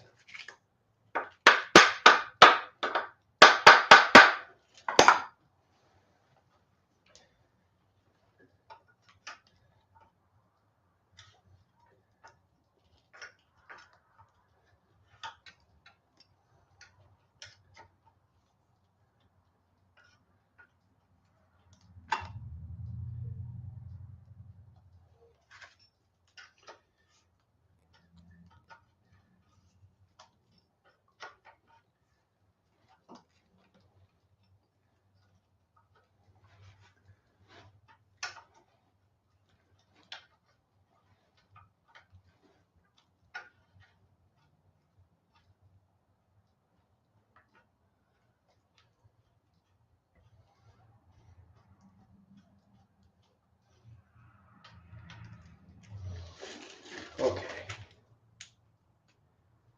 I gotta figure out this. It's only the one, or if it's more than one.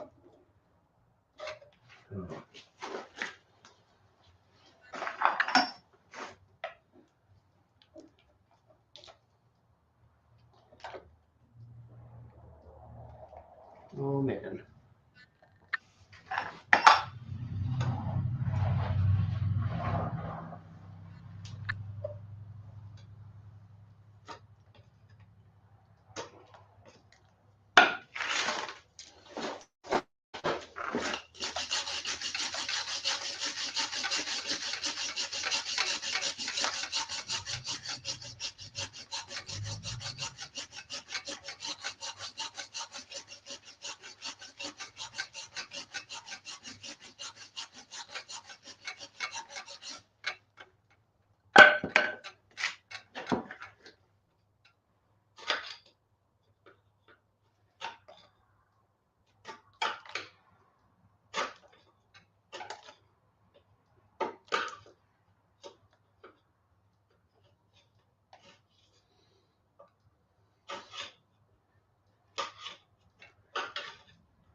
I will definitely have to check that guy's videos out, Shopcat. That sounds cool.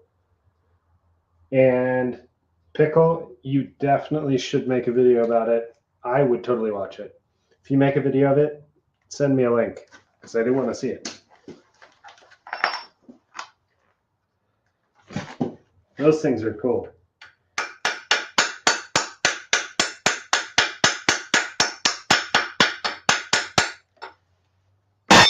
And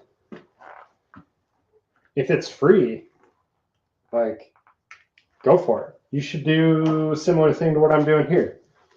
Take the thing apart, see if you can't get it running, learn all you can about how the engines work, internal combustion stuff, and how everything goes together.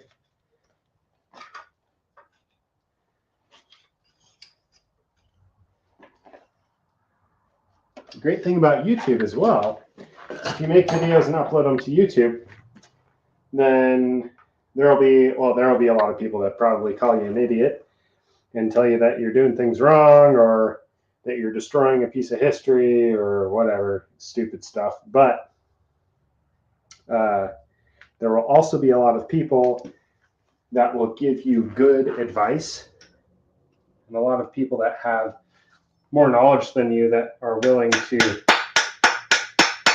help you learn. So I would definitely make a video. I started doing this sort of stuff when I was 16, and honestly, it was out of necessity. I had to get to work, and I had to get to school, and I had an old truck, which I still have, that I bought for next to nothing, and it broke down a lot. And so there were certain days where I had to fix my truck so I could go to work tomorrow, and because I didn't have money to take it to a professional, and it was something I was interested in anyway. And so I just kept learning and reading books, and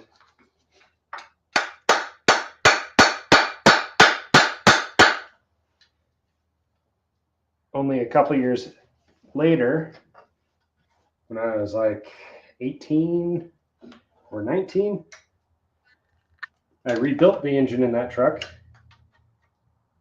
and hopped it up a bit. And again, I still have the truck, and it's still really cool. It's something I'm really proud of. And I just did it by, learning and reading books and talking to people that knew what they were doing. And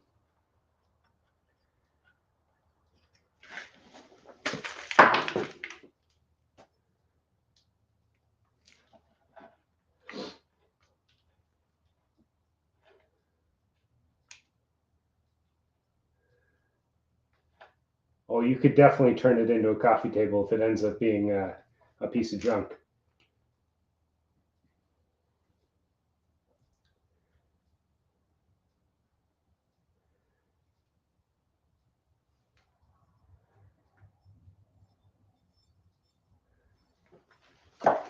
Yeah. Very, very smooth, very simple. There's a guy on YouTube I saw. He's got a 6-cylinder flathead, kind of like this one, and he's got it turbocharged, which I thought was just absolutely wild. I was like, man, I didn't think that something like this could stand up to something like that, but I guess they can if you do it right.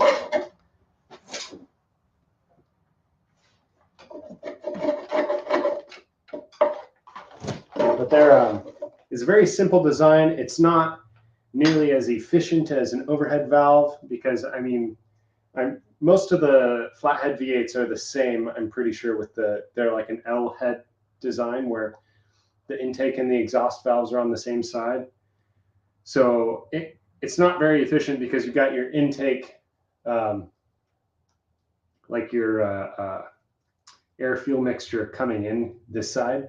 Then it has to travel down into the piston, and then it gets compressed and explodes, right? Piston goes down, then the exhaust valve opens up, and then it pushes the exhaust out this way again.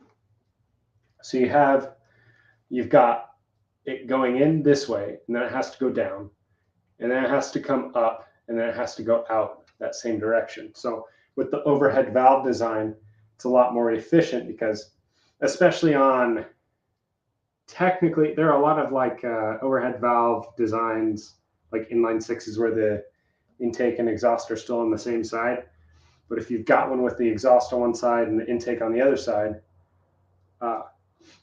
with the overhead valve, that's the most efficient design that you can have, really, because you've got it coming in one way and then going out the other way.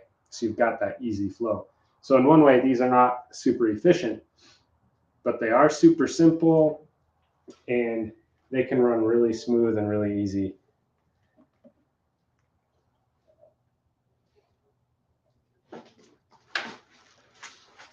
Okay.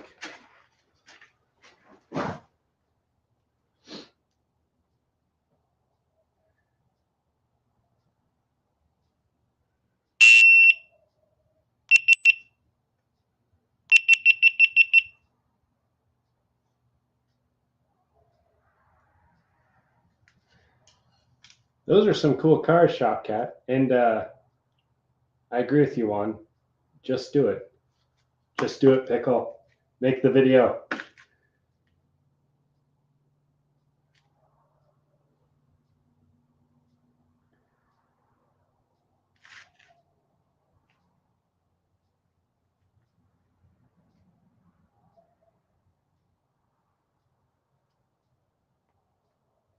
Yep.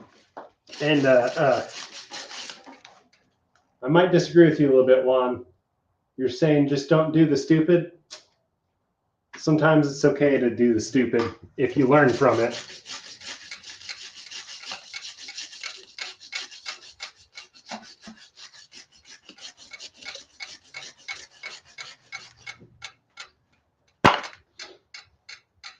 Well, if you learn from it and you don't, hurt yourself.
Yeah. Don't be dangerous and irresponsible.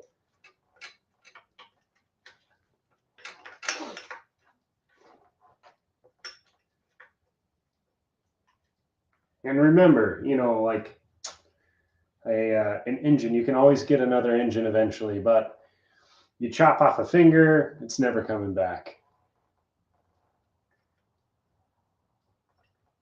Yeah, and Shopcat is definitely right. Talk to one or two professionals that you trust. There are a lot of fake professionals out there, or armchair professionals, or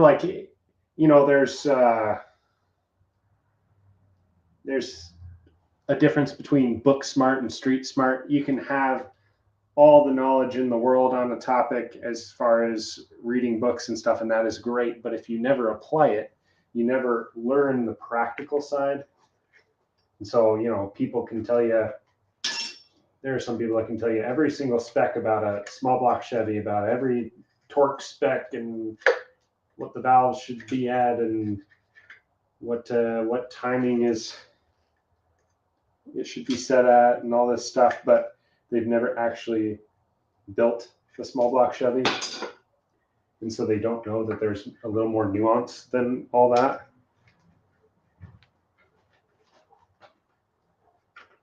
Oh, those are bigger.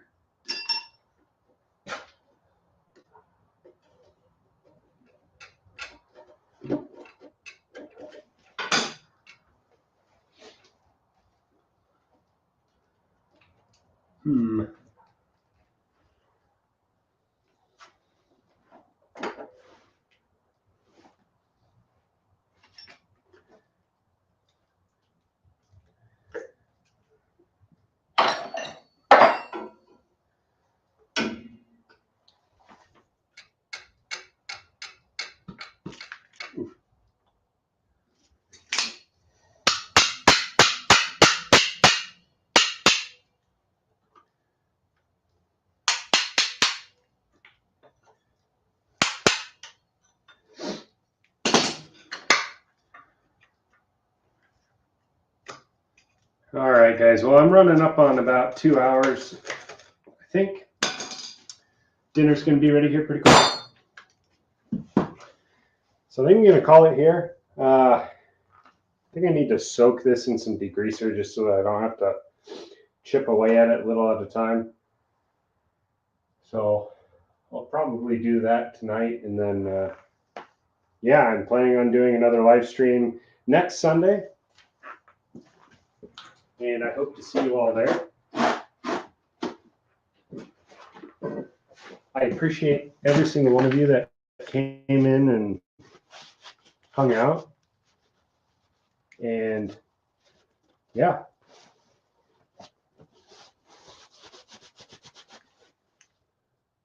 Yeah, thank you, Shopcat, for being here. Thank you, Juan, for being here. And thank you, Pickle, for being here. Pickle, I will, if you sent me your address on Instagram, I'll have that sticker in the mail to you as soon as I can.